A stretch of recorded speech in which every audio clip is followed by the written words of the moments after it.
नमस्कार दोस्तों। जैसा आप सभी को पता ही है दोस्तों कि जो बीएसटीसी है, बीएसटीसी जिसके एग्ज़ाम है अपने 30 जून को। दोस्तों कब एग्ज़ाम है? 30 जून को, और आज तारीख है 1 जून।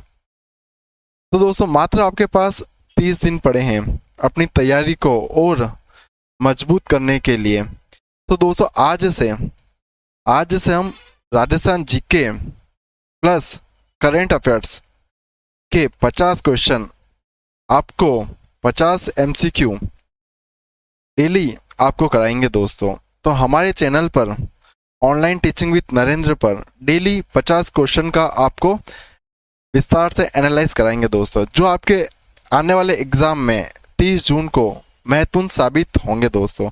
तो दोस्तों पहला प्रश्न स्टार्ट करने से पहले मैं आपको बताना चाहता हूं कि जो फ्रेंड्स हमारे चैनल पे नए हैं वह हमारे चैनल को सब्सक्राइब कर दीजिए, ताकि आपको इसी प्रकार से इम्पोर्टेंट क्वेश्चन देखने को मिलेंगे। तो दोस्तों करते हैं आज का पहला प्रश्न शुरू।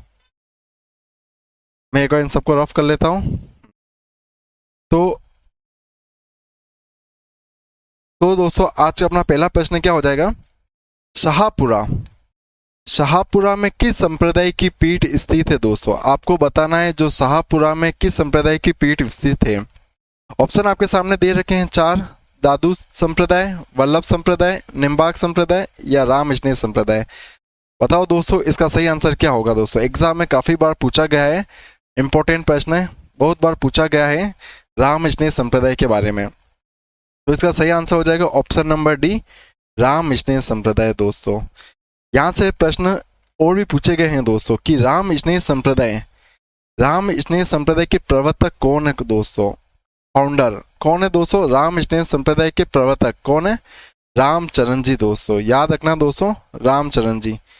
इनके अलावा जो राम स्नेह संप्रदाय है, इनके अन्य पीठे भी है।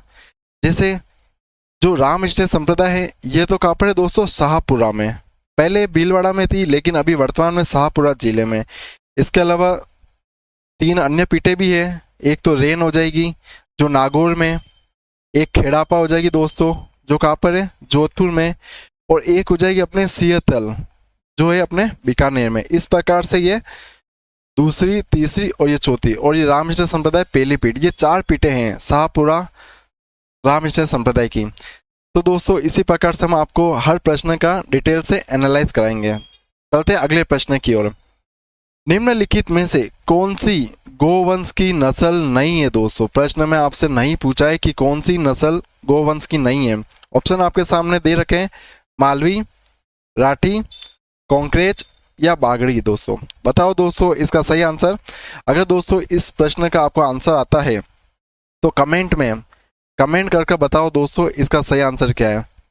बताओ दोस्तों कि गोवंश की नस्ल नहीं है, तो इसका सही आंसर हो जाएगा दोस्तों मालवी, राठी, कांकरेज। ये तीनों ही नस्ल गाय की नस्ल है दोस्तों, ये तीनों ही नस्ल गाय की है। लेकिन ये जो बागड़ी नस्ल है दोस्तों, यह बागड़ी नस्ल किसकी हो जाएगी? ये भेड़ की नस्ल है दोस्तों। याद रखना दोस्तों, बागड़ी भेड़ की नस्ल है।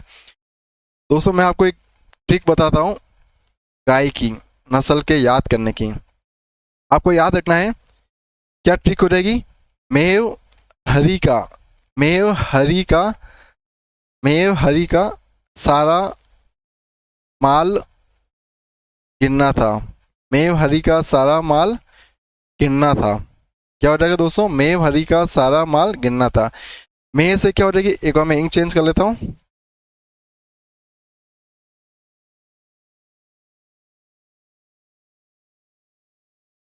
मे से क्या हो जाएगा दोस्तों?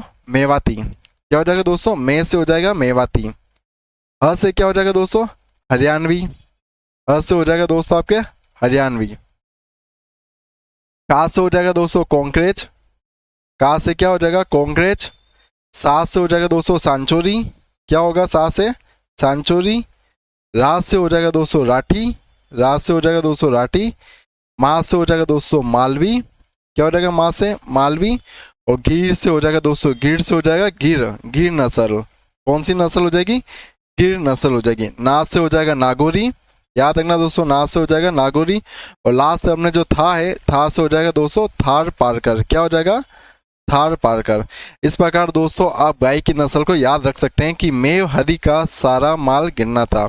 मेव से हो जाएगा मेवाती, ह से हो जाएगा हरियाणवी, का से हो जाएगा कांग्रेज, सा से सांचोरी, रा से राठी, मा से मालवी, गिर से गिरना, ना से नागौरी और था से थार पारकर।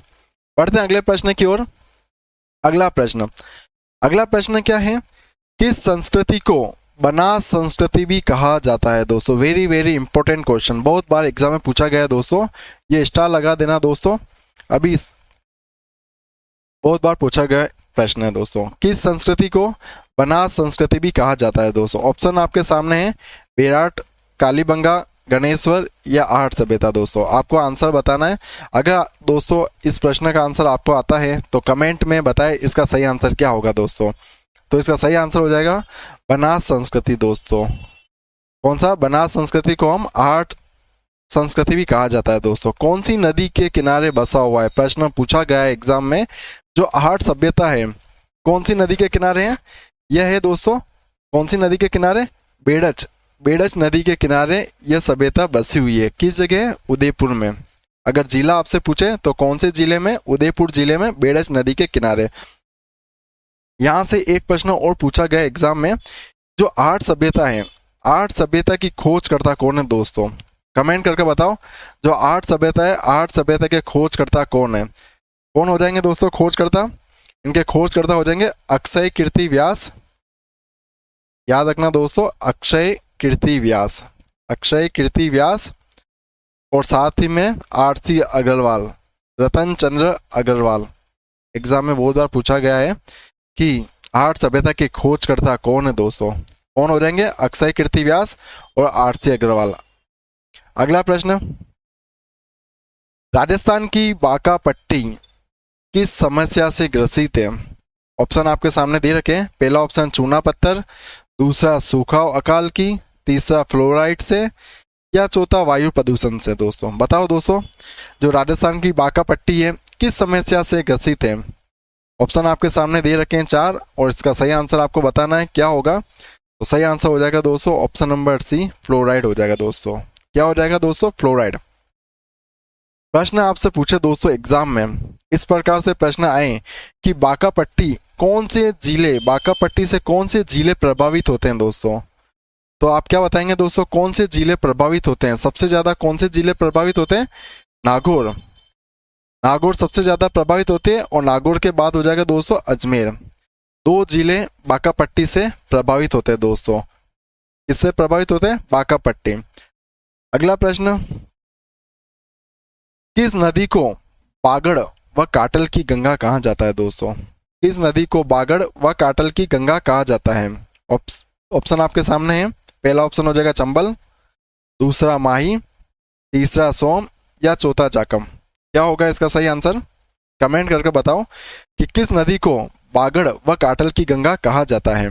चंबल को, माही को, सोम को या जाकम को? तो सही आंसर होगा इसका दोस्तों माही नदी को कहा जाता है। दोस्तों इस माही नदी के बारे में मैं आपको 8 से 10 क्वेश्चन इस प्रश्न के माध्यम से आपको बताता हूं। बहुत बार पूछा गया है कि माही नदी के उपनाम पूछे गए, एग्जाम में बहुत बार पूछे गए कि माही नदी के उपनाम क्या क्या है दोस्तों। एक हो जाएगा दोस्तों इसे दक्षिणी राजस्थान की स्वर्ण रेखा कहा जाता है दोस्तों। क्या कहा जाता है? दक्षिणी राजस्थान की स्वर्ण रेखा नदी के नाम से जाना जाता है। आदिवासियों की गंगा के उपनाम से जाना जाता है। साथ ही में इसे काटल की गंगा के नाम से भी जाना जाता है। क्या नाम से जाना जाता है? काटल की गंगा के नाम से भी जाना जाता है। तो एक प्रश्न तो दोस्तों आपके उपनाम से बनता है कि किस नदी को दक्षिण राजस्थान की स्वर्ण रेखा, आदिवासियों की गंगा या काटल की गंगा कहा जाता है। इसके अलावा जो माही नदी है इसका उद्गम कहाँ से होता है? इसका उद्गम होता है एमपी से होता है। एमपी के बाद में यह राजस्थान में दक्षिणी राजस्थान से, कहाँ से? दक्षिणी राजस्थान से यह बांसवाड़ा प्लस डूंगरपुर 2 जिलों में राजस्थान में बहती है। 2 जिलों में बहती है, बांसवाड़ा और डूंगरपुर में। इसी नदी पर, माही नदी पर बांसवाड़ा में एक बांध है। कौन सा बांध है? बजाज सागर बांध है दोस्तों। बजाज सागर बांध कहाँ पर है? बोराखेड़ा नामक स्थान पर। तो प्रश्न पूछा गया है कि बजाज सागर बांध कौन सी नदी पर है? कौन सी नदी पे होगा? माही नदी पर। कौन से जिले में? बांसवाड़ा नदी, बांसवाड़ा जिले में। एक प्रश्न और बनता है कि जो माही नदी है, माही नदी कर्क रेखा को कितनी बार काटती है? कि कौन सी नदी कर्क रेखा को काटती है दोस्तों? कौन सी नदी हो जाएगी? तो ये माही नदी कर्क रेखा को 2 बार काटती है दोस्तों, यू आकार में। इस प्रकार ये माही नदी बांसवाड़ा और डूंगरपुर में बहने के पश्चात खंभात की खाड़ी में गिर जाती है। कौन से में? गुजरात में होते हुए या खंभात की खाड़ी में गिर जाती है। इस माही नदी से जो मैदान बनता है, आपको ये भी याद रखना है कि माही नदी से जो मैदान बनता है, उस मैदान को क्या कहा जाता है? उस मैदान को क्या कहा जाता है दोस्तों? आप बताओ। उस मैदान को कहा जाता है छप्पन का मैदान। क्या कहा जाता है दोस्तों? छप्पन का मैदान। कौन सी नदी बनाती है? तो छप्पन का मैदान बनाती है माही नदी। इस प्रकार एक प्रश्न और बना हुआ है, एग्जाम में पूछा गया है कि माही नदी से संबंधित क्रांति कौन सी क्रांति हो जाएगी दोस्तों? सुजलम सुफलम क्रांति। सुजलम सुफलम क्रांति का संबंध कौन सी नदी से है? तो माही नदी से हो जाएगा दोस्तों। इस प्रकार से दोस्तों आप एक ही प्रश्न के माध्यम से आप 8-10 प्रश्नों का अच्छी तरीके से एनालाइज कर सकते हैं दोस्तों। हमारे इस प्रकार पढ़ाने का तरीका आपको कैसा लगा दोस्तों? अगर अच्छा लगा तो इस वीडियो को अधिक से अधिक शेयर करें, और आपको पसंद आया हो तो हमारे चैनल को सब्सक्राइब और शेयर करना ना भूलें दोस्तों। अगला प्रश्न क्या है? अगला प्रश्न, राजस्थान में पेट्रोलियम उत्पादन क्षेत्र किन जिलों में फैला हुआ है? राजस्थान में जो पेट्रोल के उत्पादन क्षेत्र किन जिलों में फैला हुआ है? ऑप्शन आपके सामने है 14, 16, 9 या 12। बताओ दोस्तों। प्रश्न आपके सामने है, एग्जाम में पूछा गया है कि पेट्रोल उत्पादन क्षेत्र में किन जिलों में फैला हुआ है। यह प्रश्न दोस्तों अभी जो मार्च में जूनियर अकाउंटेंट का पेपर था, तो फरवरी में था, फरवरी में जो जूनियर अकाउंटेंट का पेपर था उसमें पूछा गया है कि दोस्तों पेट्रोलियम उत्पादन क्षेत्र किन जिलों में फैला हुआ है, कितने जिलों में फैला हुआ है? तो इसका सही आंसर हो जाएगा दोस्तों ऑप्शन नंबर पहला, 14 जिलों में फैला हुआ है दोस्तों। अभी जूनियर अकाउंटेंट का जो पेपर था फरवरी में, उसमें पूछा गया था कि पेट्रोलियम उत्पादन कितने जिलों में फैला हुआ है दोस्तों। एक प्रश्न दोस्तों आपसे ये भी पूछा जा सकता है, इंपॉर्टेंट नोट करना दोस्तों, जो पेट्रोलियम उत्पादन है ये कितने बेसिन में है? ये 4 बेसिन में फैला हुआ है दोस्तों। कितने बेसिन में फैला हुआ है? 4 बेसिन में फैला हुआ है। 4 बेसिन कौन कौन सी हो जाएगी? एक बेसिन हो जाएगी दोस्तों राजस्थान सेल्फ बेसिन। कौन सी? Rajasthan self basin. कौन सी हो जाएगी? Rajasthan self basin. एक बेसिन हो जाएगी विंध्यन बेसिन। कौन सी बेसिन हो जाएगी? विंध्यन बेसिन। इसके अलावा एक बेसिन हो जाएगी दोस्तों बाड़मेर और सांचौर बेसिन। कौन सी हो जाएगी? बाड़मेर और सांचौर। बाड़मेर और सांचौर बेसिन हो जाएगी। और एक बेसिन हो जाएगी अपने दोस्तों, चौथी बेसिन हो जाएगी बीकानेर और नागौर बेसिन। कौन सी बेसिन हो जाएगी दोस्तों? बीकानेर और नागौर बेसिन हो जाएगी। तो ये दोस्तों ये प्रश्न तो आपसे पूछा है एग्जाम में कि पेट्रोलियम उत्पादन राजस्थान के कितने जिलों में? तो 14 जिलों में। ये प्रश्न भी दोस्तों आपको याद रखना है कि जो पेट्रोलियम उत्पादन है कितने जिलों में फैला हुआ है, 4 कितने बेसिनों में फैला हुआ है? तो 4 बेसिन में फैला हुआ है। पहला Rajasthan self basin, Vindhyan basin, Barmer Sanchore basin और बीकानेर नागौर बेसिन। इन 4 बेसिनों में ही ये 14 जिले सम्मिलित हैं। अगला प्रश्न है केएन एनर्जी किस उद्योग से संबंधित है? बताओ इसका क्या आंसर होगा। जो केएन एनर्जी है किस उद्योग से संबंधित है? नमक से, यातायात से, रत्न आभूषण से या तेल से दोस्तों? कौन से हो जाएगा? कमेंट करके इसका सही आंसर बताओ। जो केएन एनर्जी है किस उद्योग से संबंधित है? तो ये हो जाएगी दोस्तों अपने तेल से हो जाएगा दोस्तों। कमेंट में इसका आपको एक बताना है दोस्तों हेड क्वार्टर। जो केएन एनर्जी है इसका हेड क्वार्टर कहाँ पर है दोस्तों? आपको इसका हेड क्वार्टर बताना है कि केएन एनर्जी का हेड क्वार्टर कहाँ पर है। अगला प्रश्न है महाराणा कुंभा द्वारा रचित ग्रंथ कौन सा ग्रंथ है? संगीत राज कितने कोषों में विभक्त है दोस्तों? महाराणा कुंभा द्वारा संगीत राज कितने कोषों में विभक्त है? यह प्रश्न भी दोस्तों अभी जो एग्रीकल्चर सुपरवाइजर या जूनियर अकाउंटेंट, इन दोनों पेपर में से एक पेपर में पूछा गया है कि महाराणा कुंभा द्वारा रचित संगीत राज कितने कोषों में विभक्त है। एग्रीकल्चर या सुपरवाइजर दोनों में से एक पेपर में पूछा गया है दोस्तों।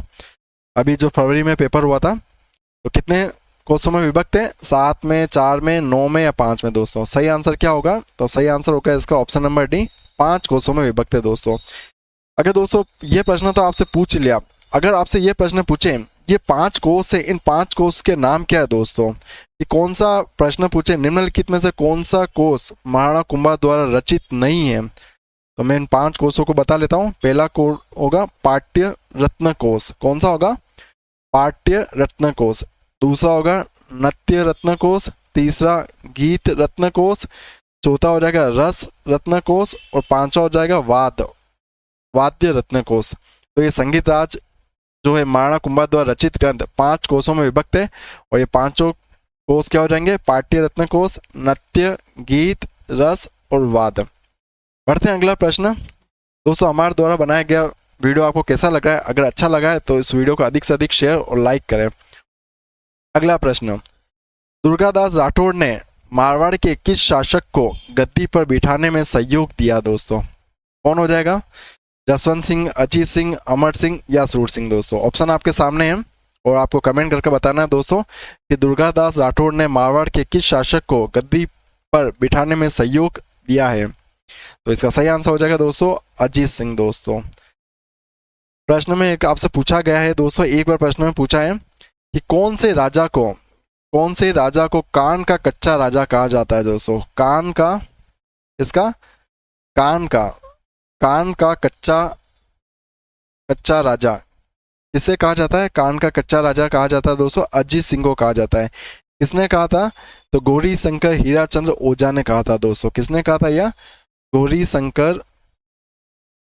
शंकर हीराचंद ओझा ने कहा था दोस्तों। किसने कहा था? गौरी शंकर हीराचंद ओझा ने अजीत सिंह को कान का कच्चा राजा कहा है दोस्तों।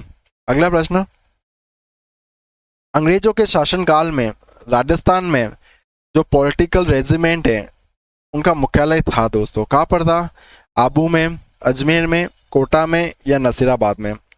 ऑप्शन आपके सामने दे रखे हैं, प्रश्न को अच्छी तरीके से पढ़ें और इसका सही आंसर बताएं कि अंग्रेजों के शासनकाल में राजस्थान में पॉलिटिकल रेजिमेंट का मुख्यालय था। ऑप्शन आपके सामने आबू, अजमेर, कोटा या नसीराबाद। तो दोस्तों इसका सही आंसर निकल कर आ रहा है दोस्तों अजमेर। बी ऑप्शन इसका बिल्कुल सही आंसर हो जाएगा दोस्तों अजमेर। क्या हो जाएगा? बी ऑप्शन इसका सही हो जाएगा। अगला प्रश्न है, इंग्लैंड में इंडिया हाउस की स्थापना किसने की दोस्तों? अगर इस प्रश्न का आंसर आपको आता है दोस्तों तो कमेंट करके बताओ इस प्रश्न का सही आंसर क्या होगा। इंग्लैंड में इंडिया हाउस की स्थापना किसने की दोस्तों? जितने भी प्रश्न मैं करवा रहा हूं दोस्तों सारे के सारे प्रश्न एग्जाम में आए हुए हैं। 2-2, 3-3 बार प्रश्न एग्जाम में पूछे जा चुके हैं। बहुत ही इंपॉर्टेंट प्रश्न आपके सामने लेकर आया हूँ।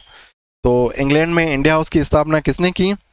अर्जुन लाल सेठी ने, गोपाल सिंह खरवा ने, स्वामी कुमार नंद ने या श्यामजी कृष्ण वर्मा ने?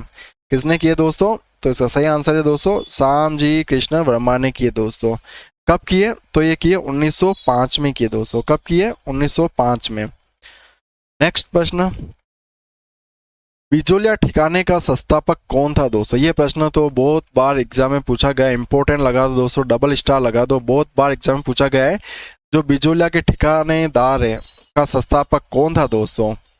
सभी को पता है दोस्तों अशोक परमार दोस्तों, क्योंकि हर एग्जाम में जो किसान आंदोलन होते हैं, किसान आंदोलन में जो बिजोलिया का किसान आंदोलन है वह हर एग्जाम में पूछा गया है।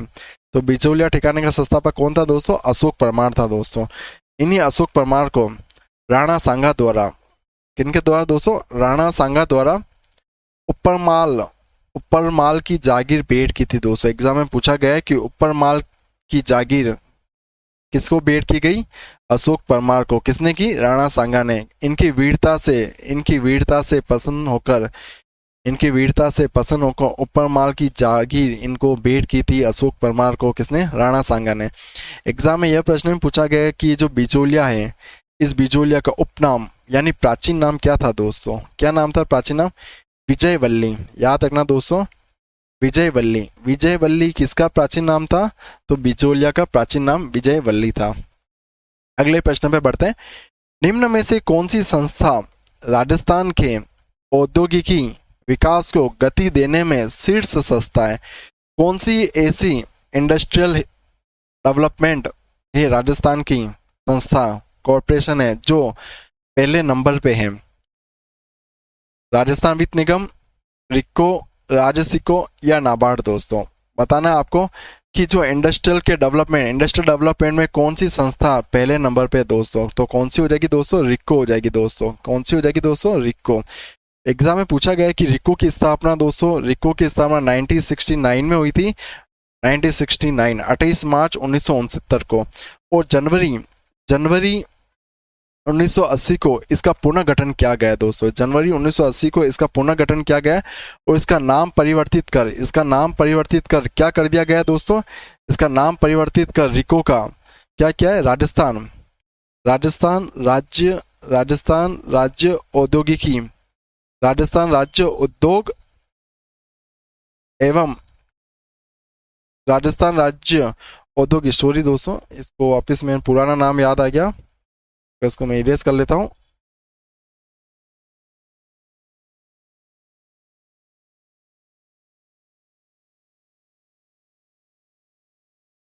तो में दोस्तों एक बार पेन को क्या हुआ है,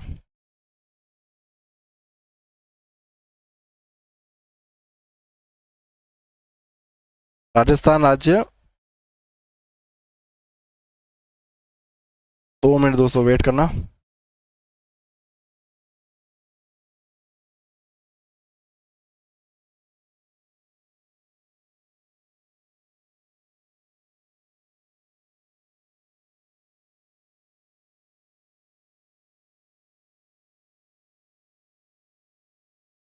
राजस्थान राज्य औद्योगिकी औद्योगिकी विकास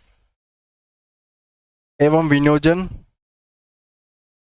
विनियोजन विनियोजन निगम लिमिटेड, ये इसका नया नाम है दोस्तों। 1980 कब था? जनवरी 1980 के पश्चात इसका नाम पुनर्गठन किया गया था। नाम दोस्तों पुनर्गठन किया था इसका नाम राजस्थान राज्य औद्योगिकी विकास एवं विनियोजन निगम लिमिटेड। जबकि 1969 में इसका पहले नाम था राजस्थान राज्य उद्योग एवं खनिज विकास निगम लिमिटेड, जो जनवरी 1980 में इसको पुनर्गठन कर इसका नया नाम कर दिया गया है दोस्तों। अगला प्रश्न है, राजस्थान में मामा बांजा का मंदिर कहाँ पर है दोस्तों? एग्जाम में पूछा गया प्रश्न है, इंपॉर्टेंट लगा दोस्तों कि मामा बांजा का मंदिर कहाँ पर स्थित है? बांसवाड़ा में, डूंगरपुर में, सिरोही में या उदयपुर में दोस्तों? कहाँ पर हो जाएगा? तो जो मामा बांजा का मंदिर है वो अपने हो जाएगा दोस्तों डूंगरपुर जिले में हो जाएगा दोस्तों। अगला प्रश्न, रिको ने राजस्थान में कितने एग्रो फूड पार्क विकसित किए हैं दोस्तों? बहुत बार एग्जाम में पूछा गया है, अच्छा प्रश्न है दोस्तों कि रिको ने राजस्थान में कितने एग्रो फूड पार्क विकसित किए हैं? आप मोस्ट इंपोर्टेंट लगाओ दोस्तों यह प्रश्न। जो रिको ने राजस्थान में एग्रो फूड पार्क की बात करें तो राजस्थान में दोस्तों एग्रो फूड पार्क अभी 5 है दोस्तों। एक प्रस्तावित है, हालांकि अभी 5 है, अभी वर्तमान में जो है 4 है, लेकिन एक एग्रो फूड पार्क अभी वर्तमान में चल रहा है उसका निर्माण। तो कौन सा है दोस्तों? झालावाड़ में, जिसका निर्माण अभी चल रहा है। जो 5वां है क्या है दोस्तों? झालावाड़ में। इसके अलावा दोस्तों मैं 4 के नाम बता लेता हूं आपको, इन 4 के नाम आपको याद रखने दोस्तों। जो पहला हो जाएगा दोस्तों एग्रो फूड पार्क कहाँ पर है? कोटा में। दूसरा हो जाएगा जोधपुर में, तीसरा गंगानगर में और चौथा आपको याद रखना दोस्तों अलवर में। ये 4 एग्रो फूड पार्क तो दोस्तों कंप्लीट है और 5वां जिसका निर्माण अभी झालावाड़ जिले में चल रहा है दोस्तों। तो एग्रो फूड पार्क अभी वर्तमान में कितने? 4 है। अगला प्रश्न, त्रिपुरा सुंदरी एक प्राचीन मंदिर है जो बांसवाड़ा के किस गांव में स्थित है दोस्तों? प्रश्न में हमेशा यह पूछा जाता है दोस्तों कि जो त्रिपुरा सुंदरी का मंदिर है कौन से जिले में, लेकिन जिला तो आपको इस बार दे रखा है बांसवाड़ा, आपको स्थान पूछा है कौन से गांव में स्थित है? तानपुर में, बोदलाला में, उमरई में या गारा में दोस्तों? कहाँ हो जाएगा दोस्तों? दानपुर, बोदला, उमरई या गारा दोस्तों? क्या होगा इसका सही आंसर? तो इसका सही आंसर हो जाएगा दोस्तों उमरई में हो जाएगा दोस्तों। जो त्रिपुरा सुंदरी माता बांसवाड़ा जिले के उमरई स्थान पर उमरई गांव में स्थित है। अगला प्रश्न, राजस्थान में ब्लू पोट्री का प्रमुख केंद्र कौन सा है दोस्तों? बताओ दोस्तों, राजस्थान में जो ब्लू पोट्री है इसका प्रमुख केंद्र क्या हो जाएगा दोस्तों?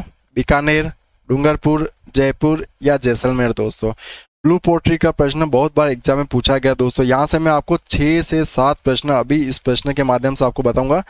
एग्जाम में जो भी प्रश्न बताऊंगा दोस्तों सारे के सारे एग्जाम में प्रश्न पूछे हैं। पहला प्रश्न पूछा गया दोस्तों, इस ब्लू पोट्री कहाँ की प्रसिद्ध है दोस्तों? ये प्रसिद्ध है अपने जयपुर जिले की। कहाँ की है? जयपुर जिले की। दूसरा प्रश्न बनता है कि इस ब्लू पोट्री को कहाँ से कौन लेकर आया था? कौन लेकर आया था दोस्तों? राम सिंह सेकंड लेकर आए थे दोस्तों। जयपुर के Ram Singh second blue pottery को कहाँ से लेकर आए थे? ये लेकर आए थे ईरान से। कहाँ से लेकर आए थे दोस्तों? ईरान के पादशाह से। यह प्रश्न पूछा गया, ईरान के पादशाह से लेकर आए। चौथा प्रश्न बनता है दोस्तों, जो ब्लू पोट्री है, ब्लू पोट्री का प्राचीन नाम क्या है दोस्तों? इस ब्लू पोट्री का पहले नाम क्या था? काम चीनी नाम था दोस्तों। क्या नाम था इसका? पहले नाम था दोस्तों काम चीनी नाम था दोस्तों। क्या नाम था इसका? काम चीनी। अगला प्रश्न दोस्तों, राजस्थान में वन्य जीव अभ्यारण्य कितने जिलों में हैं दोस्तों? राजस्थान में वन्य जीव अभ्यारण्य कितने जिले में? 26, 27, 31 या 33 दोस्तों? कितने जिलों में हो जाएगा दोस्तों? तो दोस्तों देखो, इसका पहला ऑप्शन 26 और 27 दोनों ही सही है दोस्तों। एग्जाम में कहाँ पर आपको किताब में 26 भी देखने को मिलेंगे, कहाँ पर 27 भी देखने को मिलेंगे। लेकिन जो अभी वर्तमान में जो 23-24 की जो आर्थिक समीक्षा थी, 23-24 की आर्थिक समीक्षा में 27 आंसर सही बताया गया है। तो राजस्थान में वन्य जीव अभ्यारण्य कौन सा हो जाएगा दोस्तों? 23-24 आर्थिक समीक्षा के अनुसार। आर्थिक समीक्षा के अनुसार अपना सही आंसर होगा दोस्तों 27। ऑप्शन नंबर 20 का सही आंसर हो जाएगा कि वन्य जीव अभ्यारण्य 27 है अपने राजस्थान में।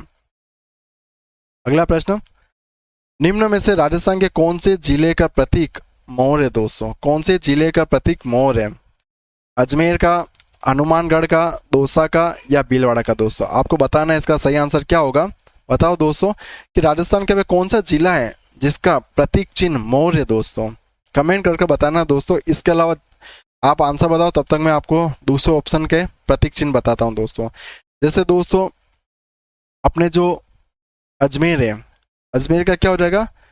खर मोर हो जाएगा दोस्तों। अजमेर का तो खर मोर है। हनुमानगढ़ का क्या हो जाएगा दोस्तों? छोटा किल किला। हनुमानगढ़ का क्या हो जाएगा दोस्तों? छोटा किल किला। दौसा का हो जाएगा दोस्तों खरगोश। याद रखना दोस्तों, दौसा का हो जाएगा खरगोश। और भीलवाड़ा का बचा क्या दोस्तों? भीलवाड़ा का हो जाएगा मोर। इसका सही आंसर हो जाएगा दोस्तों भीलवाड़ा का मोर। क्या हो जाएगा दोस्तों? भीलवाड़ा का मोर। इसके अलावा जैसे राजसमंद है दोस्तों, राजसमंद का हो जाएगा जंगली भेड़िया। क्या हो जाएगा? जंगली भेड़िया।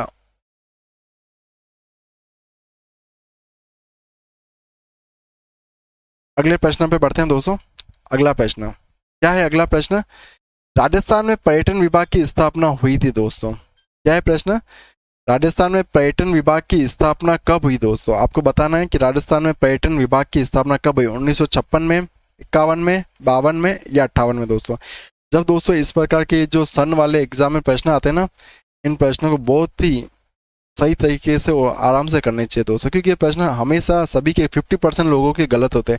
जो किसी को भी जो सन होते हैं वो याद नहीं रहते दोस्तों। तो इसका सही आंसर हो जाएगा दोस्तों 1956 दोस्तों। क्या हो जाएगा? Option number A 1956। पर्यटन विभाग की स्थापना हुई थी दोस्तों 1956 में हुई थी दोस्तों। कब हुई थी? 1956 में। यहाँ से एक बार प्रश्न पूछा गया है कि जो राजस्थान में पर्यटन विभाग है, इसका मुख्यालय कहाँ पर है? इसका मुख्यालय दोस्तों कहाँ पर है? मुख्यालय अपने जयपुर में। बहुत बार पूछा गया है कि राजस्थान में पर्यटन विभाग का मुख्यालय कहाँ पर है? जयपुर में। अब दोस्तों ये अपने स्टार्ट हो गए हैं करंट अफेयर्स। इससे पहले अपन ने जो भी प्रश्न देखे थे वो राजस्थान जीके के थे। ये हो गए अपने दोस्तों करंट अफेयर्स के प्रश्न। बहुत ही शानदार प्रश्न है दोस्तों करंट अफेयर्स के। राजस्थान में शिक्षा विभाग ने किन कक्षाओं के विद्यार्थियों हेतु गर्मियों की छुट्टियों में पढ़ाने के लिए नई पहल की दोस्तों? कौन से कक्षाओं के बच्चों को गर्मियों की छुट्टी में पढ़ाने की पहल की है दोस्तों? 11वीं 12वीं कक्षा, 5वीं से 8वीं कक्षा, 8वीं से 10वीं, 9वीं से 11वीं। बताओ दोस्तों इसका क्या आंसर है। अगर दोस्तों इसका आंसर आपको आता है तो कमेंट में बताओ दोस्तों इसका सही आंसर क्या होगा। तो सही आंसर हो जाएगा दोस्तों अपना ऑप्शन नंबर ए। इसका बिल्कुल सही आंसर हो जाएगा दोस्तों ऑप्शन नंबर ए 11वीं से 12वीं। अगला प्रश्न है, हरियाणा में आयोजित खेलो इंडिया रोड साइकिलिंग, कौन सा खेलो इंडिया रोड साइकिलिंग प्रतियोगिता में मोनिका जाट ने कौन सा पदक जीता है दोस्तों? ऑप्शन ए स्वर्ण, ऑप्शन बी रजत, ऑप्शन सी कांस्य या इनमें से कोई नहीं दोस्तों। तो कौन सा हो जाएगा? ऑप्शन ए स्वर्ण पदक जीता है। किसने जीता है? मोनिका जाट ने हरियाणा में कौन सी प्रतियोगिता थी? खेलो इंडिया रोड साइकिलिंग प्रतियोगिता में स्वर्ण पदक जीता दोस्तों। अगला प्रश्न, हाल ही में राजस्थान के किस वन्यजीव अभ्यारण्य में ग्रीन लिंक्स नामक दुर्लभ मकड़ी पाई गई दोस्तों? एक मकड़ी पाई गई कौन से अभ्यारण्य में पाई गई दोस्तों? ऑप्शन आपके सामने है, केवलादेव वन्यजीव अभ्यारण्य, मरुभूमि राष्ट्रीय उद्यान, ताल छापर वन्यजीव अभ्यारण्य या कुंभलगढ़ वन्यजीव अभ्यारण्य दोस्तों?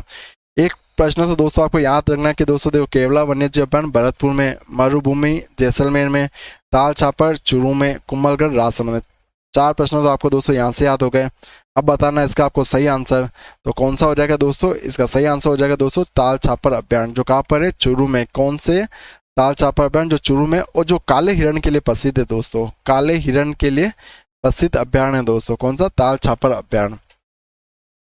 अगले प्रश्न में बढ़ते हैं। जून 2024 में होने वाली राजस्थानी भाषा साहित्य पुरस्कार समारोह में मायड़ भाषा राजस्थानी लेखन सम्मान किसे दिया जाएगा? क्या है कि जून 2024 में राजस्थानी भाषा साहित्य पुरस्कार समारोह में जो मायड़ भाषा का सम्मान किसे दिया जाएगा दोस्तों? ऑप्शन आपके सामने दे रखे हैं, तो इसका सही आंसर होगा दोस्तों तरुण कुमार दादिच को दोस्तों। याद रखना दोस्तों, ऑप्शन नंबर सी, तरुण कुमार दादिच। अगला प्रश्न, आज का लास्ट प्रश्न है दोस्तों।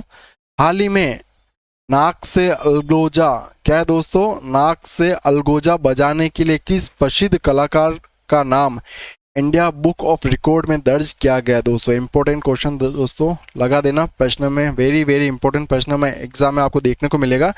अलगोजा बजाने के लिए प्रसिद्ध कलाकार जिनका नाम India books of world record में दर्ज किया गया है दोस्तों, कौन हो जाएंगे दोस्तों?